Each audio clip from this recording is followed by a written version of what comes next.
Welcome to my channel, Learn with Teacher Ali. Magandang araw mga bata! Ang ating aralin ngayon ay tungkol sa naipapahayag ang mga batayang impormasyon ng sarili. Kung handa na kayo, simulan na natin!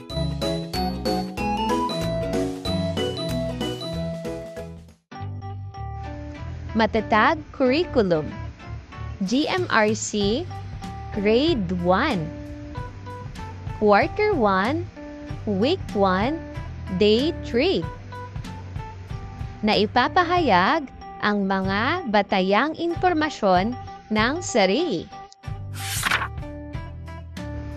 Activating prior knowledge.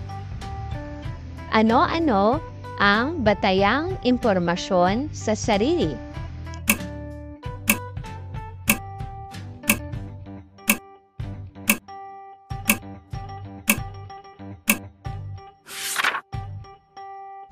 Mga bata, sagutan naman natin ngayon ang inyong takdang aralin noong nakaraang leksyon. Una, paboritong kulay. Pangalawa, paboritong palabas. Pangatlo, mga kaibigan. Pang-apat, paboritong pagkain. At panglima, mga alagang hayop. Basahin natin ang sagot na ibinahagi ng isa sa inyong mga kaklase. Una, ang kanyang paboritong kulay ay kulay rosas. Pangalawa, ang kanyang paboritong palabas ay Batang Quiapo. Pangatlo, ang kanyang mga kaibigan ay sina Maria at Nena. Pang-apat, ang kanyang paboritong pagkain ay adobong manok. At panglima, ang kanyang mga alagang hayop ay aso at pusa.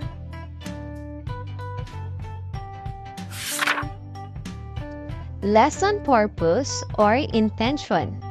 Naipapakita ang tiwala sa sarili sa pamamagitan ng batayang impormasyon sa mga angkop na sitwasyon.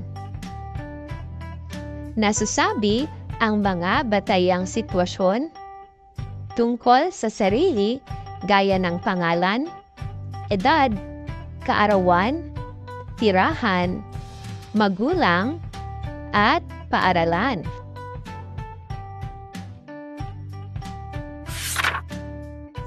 Ang ating aralin ngayon ay tungkol sa mga batayang impormasyon ng sarili na ipapahayag ang mga batayang impormasyon ng sarili, halimbawa, pangalan, edad, kasarian, magulang, tirahan, petsa ng kapahanakan, palayaw, mga gusto o hilig, at paniniwala o relihiyon. Ngayon ay pagmasdan naman natin ang nasa larawan.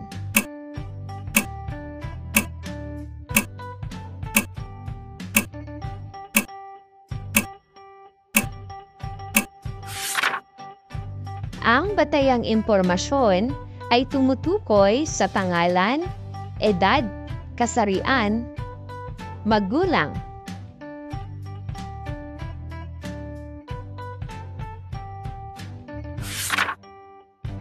Kabilang rin sa batayang impormasyon ang petsa ng kapanganakan, palayaw, tirahan, mga gusto o hilig at paniniwala o relihiyon. Pangalan. Pagkasilang sa sanggol, ibinibigay ng kanyang mga magulang ang pangalang dadalhin niya hanggang sa paglaki.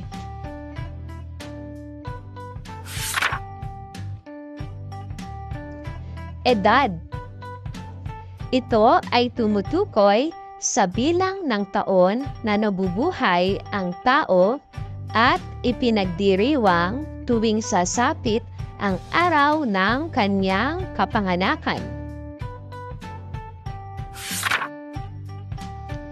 Kasarian. Ito ay tumutukoy sa pisikal na pagkakaiba sa pagitan ng tao. Sa biology, mayroong dalawang uri nito. Ito ay ang babae at lalaki.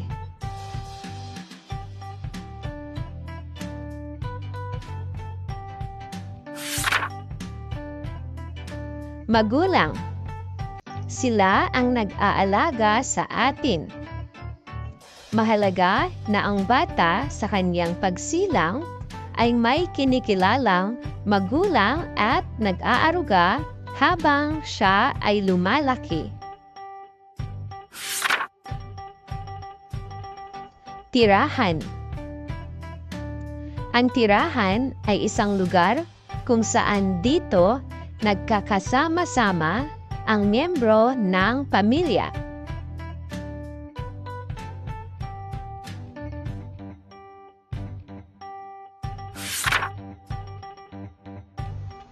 Kaarawan. Ito ay araw ng anibersaryo ng kapanganakan ng isang tao.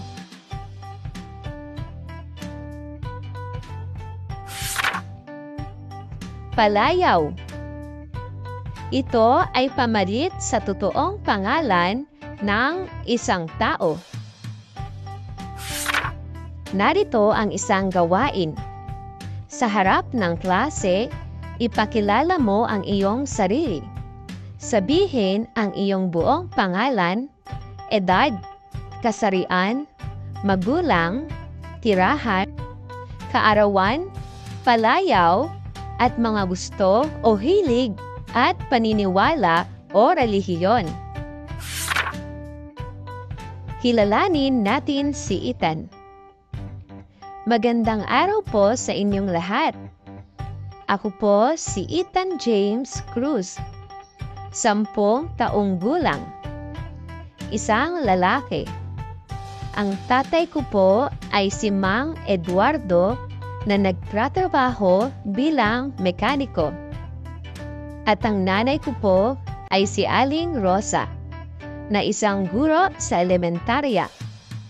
Kami po ay nakatira sa Barangay San Juan, Lipa City, Batangas.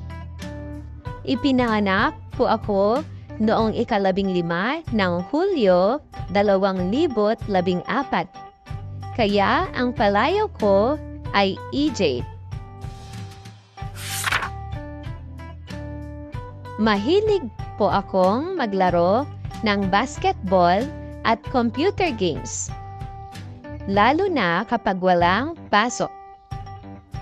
Gustong-gusto ko rin po ang pag-aaral ng matematika at science. Dahil gusto ko maging engineer balang araw. Sa aming pamilya, kami po ay Katoliko at regular kaming nagsisimba tuwing Linggo.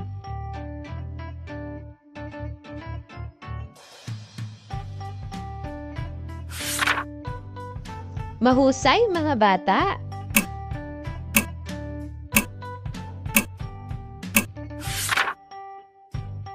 Lagi niyong tatandaan na ang mga impormasyon ng iyong sarili ay ibabahagi mo lamang sa iyong kapamilya, kaibigan at mga kinauukulan tulad ng mga guro, doktor at mga pulis kung kinakailangan.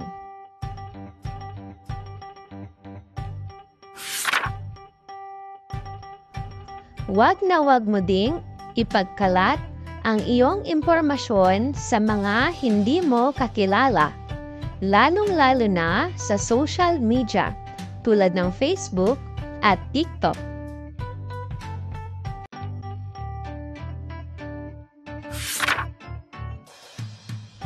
Pagsasanay. Tukuyin kung anong batayang impormasyon ang tungkol sa sarili ang nasa larawan. Piliin ang letra ng tamang sagot. Isulat sa loob ng kahon ang iyong buong pangalan.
Mahusay mga bata!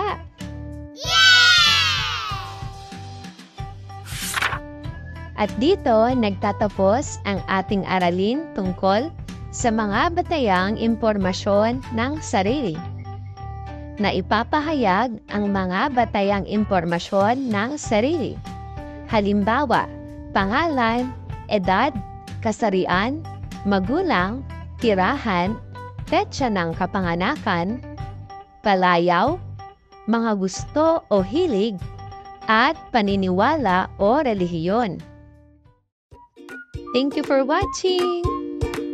Also, don't forget to like, share, subscribe, and click the notification bell for you to be updated on our latest videos.